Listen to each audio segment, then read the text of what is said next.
Après près de 48 heures que M. Robert Bourgi, donc alias Bob, ait donné sa version des faits concernant le complot. Le complot lui-même, il a dit, le journaliste avait dit que tu te sens coupable. Il dit non, je me sens complice. Parce qu'en réalité, c'est pas lui que Sarkozy, le meurtrier français, a voulu négocier avec M. Gbagbo Laurent, président d'alors. Vous voyez, voilà, il n'a même pas eu le culot d'appeler son homologue président de l'autre pays. Il envoie un simple conseiller, puisque M. Robert était le conseiller donc, du président du président Sarkozy. Vous comprenez un peu? Donc c'est le conseiller qu'il a envoyé, okay, pour qu'il passe négocier avec Laurent Gbagbo dans un autre bureau à l'Élysée là-bas. Je trouve que c'est d'abord une foutaise, mais c'est déjà passé. Ce qui est important, c'est de continuer la conversation, la discussion sur ce sujet-là, concernant les élections. Oui, c'est très important. Vous voyez que à chaque fois que les vrais pro-Gbagbo, comme Herman le Patriote, les vrais pro-Gbagbo, qui ne font pas beaucoup de bruit dans l'affaire de Gbagbo, qui ne vont pas dans des meetings comme les gens, mais qui sont des vrais pro-Gbagbo, quand on est toujours sur cette affaire de qui a gagné les élections, beaucoup de personnes pensent que c'est du jeu. Parce que c'est là le nœud du problème. Même Gbagbo Laurent, jusqu'à aujourd'hui, il aimerait que tout le monde avoue. Ce n'est pas Robert seulement, ce n'est pas Bob seulement. Tout le monde doit avouer. Si Kona Béti était en vie, Gbagbo Laurent allait toujours demander à ce qu'un jour il avoue que c'est lui qui a gagné les élections. Kona Béti savait très bien que Gbagbo a perdu. Draman Ouattara savait très bien que Gbagbo a perdu. Robert Bourgi savait très bien que Draman a perdu. Sarkozy savait très bien. On ne dit pas à un président d'un autre pays, il faut quitter le pouvoir, on va te donner 30 millions d'euros, on va te mettre à l'aise, comme tu es professeur à l'université, on va faire que tu vas partir partout dans le monde pour enseigner, on va prendre ta famille en compte. C'est pas comme ça on négocie avec un président. Ce n'est pas Sarkozy qui a mis Gbagbo Laurent au pouvoir, c'est le peuple de Côte d'Ivoire. Et c'est le peuple de Côte d'Ivoire qui l'a voté. Vous comprenez très bien, c'est ça la triste réalité. C'est tellement clair. En plus d'avoir gagné les élections, le Conseil constitutionnel avait le seul pouvoir à cette période parce que ce salopard qui est décédé il n'y a pas trop longtemps, là, Yacouba, quelque chose comme ça, là, il a dit qu'il n'était pas encore minuit. Qui était le président de la... C'était pas Cubière, c'était un homme que j'appelle Polo Togo. Il va aller régler ça avec Dieu là-bas. Parce qu'il est coupable de toutes ces morts, de toutes ces personnes qui ont été atrocement maltraitées, martyrisées par les rebelles de Guillaume Soro. Il est très coupable. J'oublie un peu son nom. Je pense qu'il s'appelle quelque chose Koulibaly, si je ne me trompe pas. Il est décédé il n'y a pas trop longtemps. Il avait dit qu'il n'était pas encore minuit. Parce que dans la constitution de notre pays, lorsque les résultats ne sont pas donnés jusqu'à ce que minuit passe, après que les Ivoiriens aient voté, c'est le Conseil constitutionnel qui a le dernier mot. C'est-à-dire, ce que le Conseil constitutionnel a dit, c'est sur ça qu'on s'arrête. Si le Conseil constitutionnel avait dit que Ouattara a gagné, c'est fini. S'il a dit que Gbagbo a gagné, c'est fini. C'est ça, c'est lui qui a le dernier mot. Il n'y a plus un autre instrument qui a le dernier mot.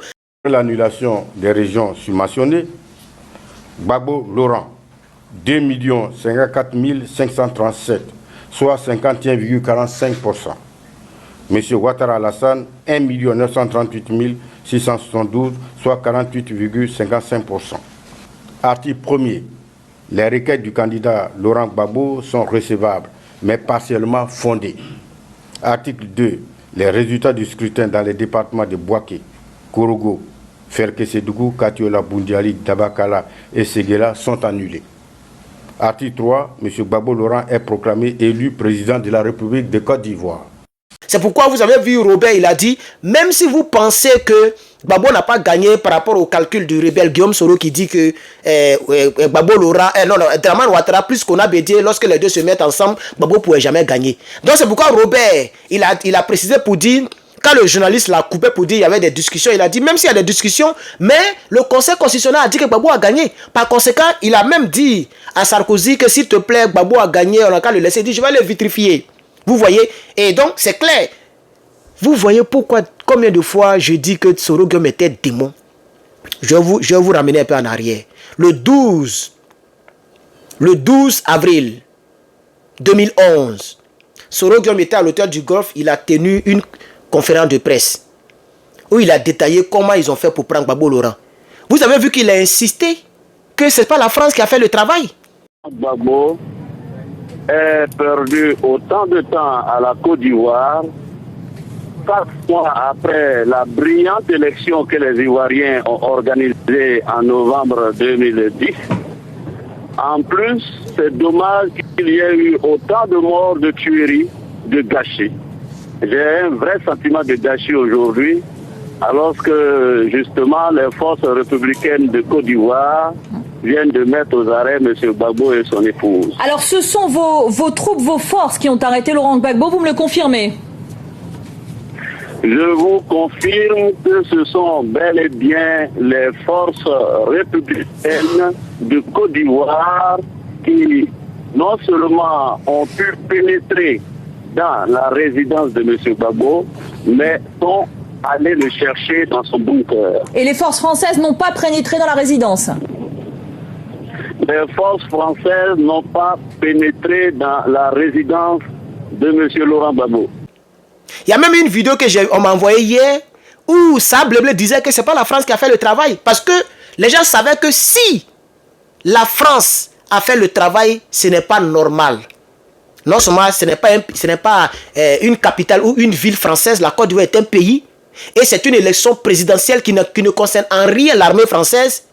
Mais moi j'ai des vidéos où les rebelles sont en train de remercier les militaires français comme ça. Merci, merci. Même les militaires étaient gênés parce qu'ils ne voulaient pas se sentir concernés dans l'arrestation de Gbagbo Laurent. Et Gbagbo Laurent l'a dit à la CPI, c'est la France qui a fait le travail. Donc vous voyez que là encore, Guillaume Soro était menteur puisqu'il a dit que la France n'a rien à voir là-dedans. Il a dit, Chérif Ousmane a été interviewé. Il a dit, Chérif Ousmane a dit que la France n'a rien fait. Kone Zakaria pareil, Soro Guillaume pareil. Tout le monde, eux tous, ils étaient sur la même longueur d'onde. Même la femme Polo Togo, c'est qui a lèvres plus balèzes que pour moi. Et puis sa forme, on dirait squelette vivante là. Hein? Cette dame-là, elle n'a pas dit que, elle a dit que c'est pas l'armée française qui a fait le travail, que c'est les rebelles de Guillaume Soro, son copain. Ce sont ces rebelles-là qui sont allés faire le travail. Vous voyez aujourd'hui, vous voyez, le conseiller de Sarkozy, qui était, non seulement lui-même c'est un Toubabou, mais qui était francophile, qui a travaillé avec tous les francophiles de la France contre l'Afrique. Et c'est son credo. Lui, il était conseiller spécial auprès des présidents par rapport au dossier africain. Je veux que quelqu'un m'achète le livre parce qu'il est... Voilà, si tu veux m'acheter le livre de ce gars, il faut l'acheter pour me le balancer. Alors, donc je vais dire ici au conseiller du chef rebelle, votre professeur, on m'a un peu briefé, il a fait une sortie, enfin, après 48 heures, il a fait l'effort de faire une sortie. Hein?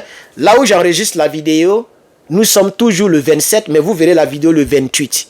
Dans le 27, ok, après presque 48 heures que le monsieur a parlé, il a fait un direct où il a essayé de berner les gens qui ne réfléchissent pas assez, les gens qui pensent que être professeur ou bien avoir tel diplôme, ça veut dire que tu as raison sur toute la ligne. Vous voyez, quelqu'un peut être professeur, moi je suis en master, lui il peut avoir... Après master, c'est le doctorat qui vient, pour ceux qui ne le savent pas. Donc ça ne m'effraie même pas si... Est-ce qu'il a master même? On dit les professeurs, c'est bien pour lui. Est-ce qu'il a doctorat? Je voulais parler de doctorat. Est-ce qu'il a doctorat? S'il a doctorat, mais c'est un seul diplôme qui nous sépare. 2 ans d'études. C'est tout. Si moi j'ai fini mon master là, je me concentre pendant 2 ou 3 ans, ça dépend de quelle chose que tu fais. Je peux avoir aussi mon PhD. Est-ce que c'est sorcellerie? C'est le temps, c'est l'argent, parce que les gens n'étaient plus, tu dois payer. C'est l'argent, on va prendre des crédits avec l'État américain. Je peux avoir un peu seulement professeur. Et vous restez embobiner comme ça. Nous, ici, on parle français terre à terre, on fait des analyses terre à terre. Pourquoi ils ont mis assez de temps pour parler de ça? L'autre là, il a fait poste après 48 heures. Le Ismaël Isaac de Paris, il a fait poste après 48 heures. Lui, dès qu'il y a information, c'est lui qui est pressé pour venir annoncer. Mais quand j'ai Gbagbo, j'ai fait des postes, j'ai Gbagbo, et puis j'ai dit qu'aucun pro-solo ne parlera, il est parti coller photo de Draman, photo de Burger, et puis il a fait poste. Vous voyez. Il a qu'à lire les commentaires qui sont en bas. Les Ivoiriens ne sont pas dupes. Les Ivoiriens ne sont pas dupes. Il y a près de un demi-millier de commentaires en bas de ma vidéo concernant l'histoire des bergers. Nous sommes presque à 70 000 vues sur YouTube, il faut préciser. YouTube, ce n'est pas Facebook, là-bas on ne partage pas. Les gens ont liké de leur propre gré. Il y a presque 3000 likes sur YouTube. Hein? Et puis c'est même pas direct, hein, préenregistré. Les gens ont liké, les gens ont commenté de leur propre gré. Et puis la vidéo a été vue par dizaines de milliers. C'est ça qui est la vérité. Et lisez un peu, parce que je n'ai pas eu le temps de sélectionner. Je ne peux pas voir qui a commenté en bien. C'est trop de commentaires, des centaines.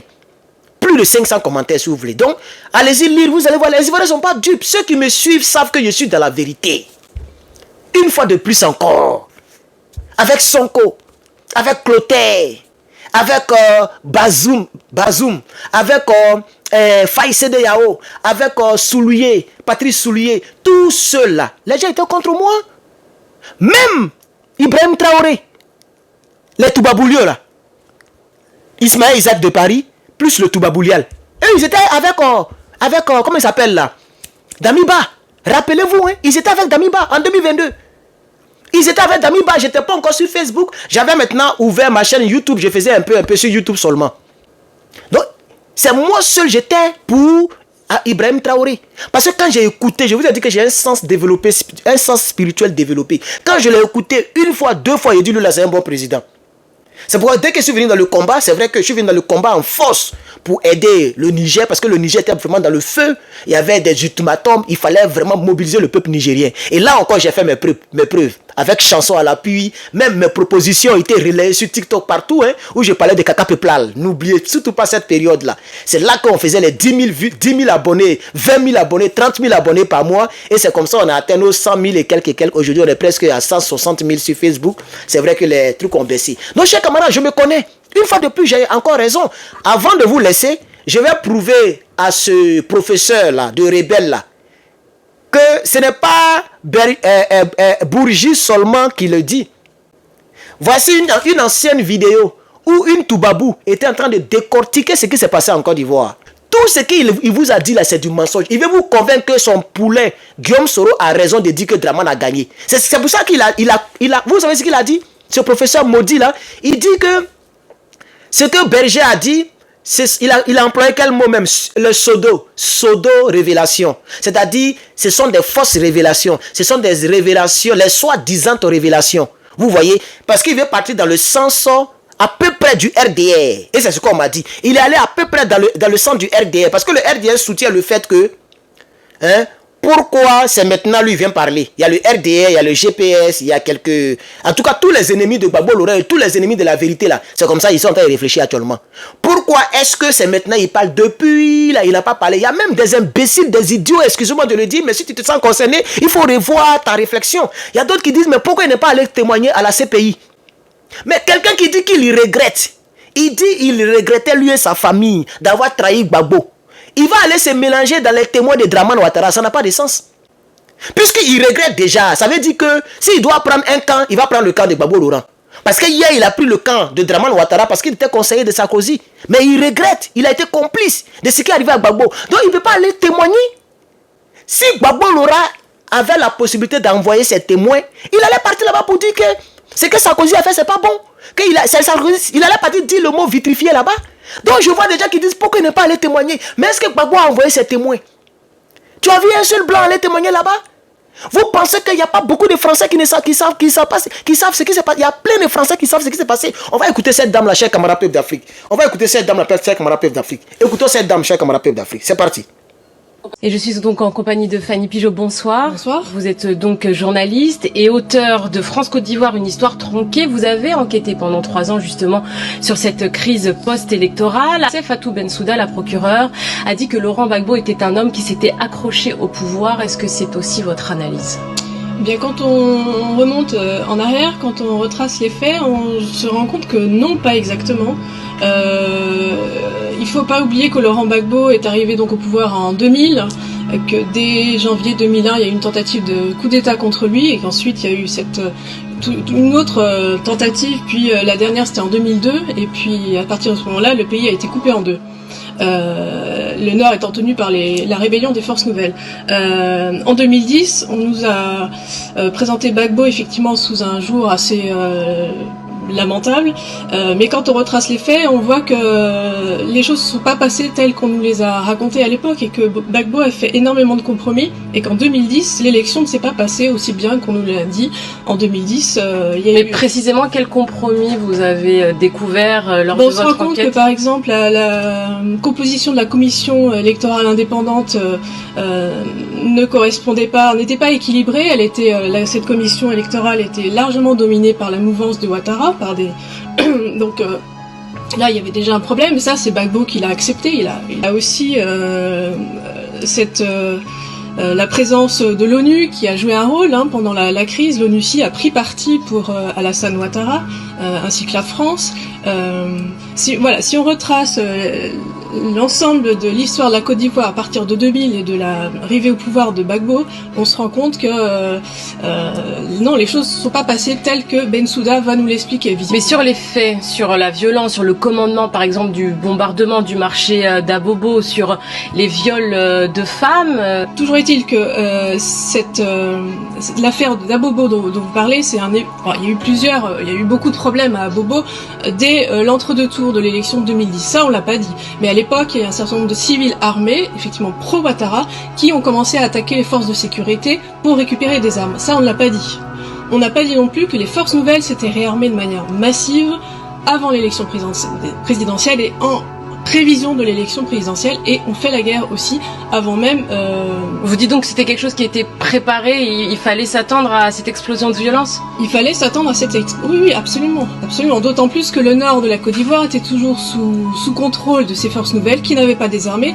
Donc voilà, comment pouvait-on imaginer une élection dans un pays à moitié armé, une élection qui se passe bien? C'était impossible. Donc, vous voyez, chers camarades, il n'y a pas de débat. Voici encore une Toubabou qui vient donc de parler. En quelques minutes, elle a détaillé exactement la crise de Côte d'Ivoire. Voilà le vrai problème. Gbagbo Laurent a eu raison, il a raison. Soro Guillaume, notre frère ivoirien, a soutenu Alassane Ouattara, un Burkinabé d'origine, pour l'imposer au pouvoir. Voici aujourd'hui, lui-même, il est dans une prison à ciel ouvert. Lui-même, il est maintenant un fugitif. Il ne peut plus rentrer dans son propre pays. Il ne peut pas aller dans un autre pays. Il est dans un karma qui ne dit pas son nom. Là où je te parle, il est en train de prier pour que quelque chose se passe en 2025, pour que Gbagbo reprenne le pouvoir. Sinon, ce n'est pas bon pour lui. C'est pourquoi je dis que, chers camarades peuple d'Afrique, faites attention à Guillaume Soro. Lui, là, s'il a l'opportunité de tuer encore les Ivoiriens, il ne va pas hésiter. J'ai encore une fois de plus, j'ai eu raison, j'ai toujours eu raison, et je vous dis de me faire confiance. Quand je dis que je suis le meilleur cyberactiviste de Côte d'Ivoire, le vrai, pas celui qui a beaucoup d'abonnés, les gens ont des abonnés que moi. Les gens font les classements, on dit je suis troisième, ça c'est eux qui voient. Que je sois troisième, ce n'est pas grave. Mais pour quelqu'un qui vient de commencer, et pour des gens qui sont là, ça fait plus de 2 mandats déjà, depuis 2015, certains sont là, ça fait plus de 10 ans. Moi je viens d'arriver, ça fait même pas encore 2 ans. Si je suis troisième parmi les cyberactivistes ivoiriens, je pense que c'est un poids. Et ça, c'est malgré mes prises de position que les gens ne peuvent pas prendre. Parce que si moi, je faisais comme ces gens-là, peut-être j'allais être premier déjà en termes d'abonnés et à tous les niveaux. Mais comme en Côte d'Ivoire, j'ai une prise de position que des millions d'Ivoiriens, malheureusement, n'aiment pas. Puisque quand je dis que le Sénégalais doit aller faire la politique au Sénégal, ça fera que tout le PDCI va me détester. Parce que les gens font des politiques par région, religion et puis ethnie. Moi, ce n'est pas le cas, je ne suis pas bêté. Mais je crois que Gbagbo est dans la bonne position et que c'est le bon politique. Et c'est lui qui peut sauver la Côte d'Ivoire, je le soutiens. Vous comprenez? C'est vrai que plusieurs personnes essaient de me décourager, que toi-même tu framponnes Soro Guillaume, mais c'est Gbagbo lui-même qui le protège, c'est Gbagbo lui-même qui fait alliance avec lui. Les gens sont dans un jeu politique. Moi, je comprends cela. Gbagbo Laurent, c'est un homme politique. Moi, je suis un patriote. Il ne faut pas mélanger les choses. Je suis en politique, c'est vrai, parce que soutenir un homme politique, c'est faire la politique. Mais je suis d'abord un patriote. Et c'est pourquoi j'ai toujours dit ici que si le PPACI n'aime pas ma prise de position, que le PPACI me chasse. Parce que c'est là qu'il aura des discordes. Je ne peux pas accorder mon soutien, mon amitié politique à Soro Guillaume. C'est un meurtrier. Je pense que tous les représentants, que le représentant d'ici, le représentant de la France et tous les responsables de Côte d'Ivoire me comprennent là-dessus. C'est pourquoi silence radio, personne ne vient pour me dire quelque que ce soit. Ah, tu n'es plus tant. Jusqu'à présent, les gens me laissent faire. Le jour que ça n'arrange pas au PPACI, moi-même je vous demande, chassez-moi. Parce que je ne vais pas partir de moi-même. Je l'ai déjà fait une fois et encore le faire encore, c'est pas trop intéressant. Je veux rester apprendre auprès de Gbagbo Laurent. Mais pour l'instant, je ne suis pas encore dans le jeu à 100% la politique politicienne. Je suis dans le jeu en tant que patriote. Les jeunes patriotes qui sont morts par milliers n'étaient pas des politiques. Ces personnes défendaient le drapeau. Ces personnes défendaient leur terre, la Côte d'Ivoire d'abord. C'était même pas Gbagbo, c'était la Côte d'Ivoire. Et Gbagbo était le leader de la Côte d'Ivoire. C'est pourquoi tous les Ivoiriens étaient avec lui, chers camarades peuples d'Afrique. C'est de ça qu'il s'agit, chers camarades peuples d'Afrique. Sinon, si on veut faire politique politicienne, vous savez qu'en politique, tous les gens rentrent en politique pour des postes et pour de l'argent. J'allais faire comme les autres pour avoir demain un poste et pour de l'argent. Pour l'instant, je n'ai pas encore cette habitude de faire des vidéos et des politiques de manière calculée. Je défends ma patrie, je défends la Côte d'Ivoire et c'est dans cette optique-là que je suis. Et la meilleure manière, c'est avec ça que je termine, la meilleure manière de défendre la Côte d'Ivoire, c'est de réclamer justice pour des milliers de personnes qui ont été martyrisées par les rebelles de Guillaume Soro et les rebelles de Dramane Ouattara. C'est ça qui est la vérité. On ne peut pas attaquer Dramane et blanchir Soro. C'est pas possible. Ce n'est pas bien. Ce n'est pas sérieux. Ce n'est pas bénissant. Chers camarades peuple d'Afrique, peuple de Côte d'Ivoire, cherchez la bénédiction. La meilleure bénédiction, c'est de défendre la personne qui ne peut plus parler. Les gens sont décédés. Les gens ne peuvent plus parler. Pourquoi vous les abandonnez pour de l'argent? C'est pourquoi Dieu ne bénira pas vos projets. On est là, non? L'avenir nous le dira. Je suis vraiment le patriote. N'oubliez pas d'acheter ce que je vous ai présenté lorsque la dame parlait. Merci beaucoup et très bon samedi à vous. Je vous remercie.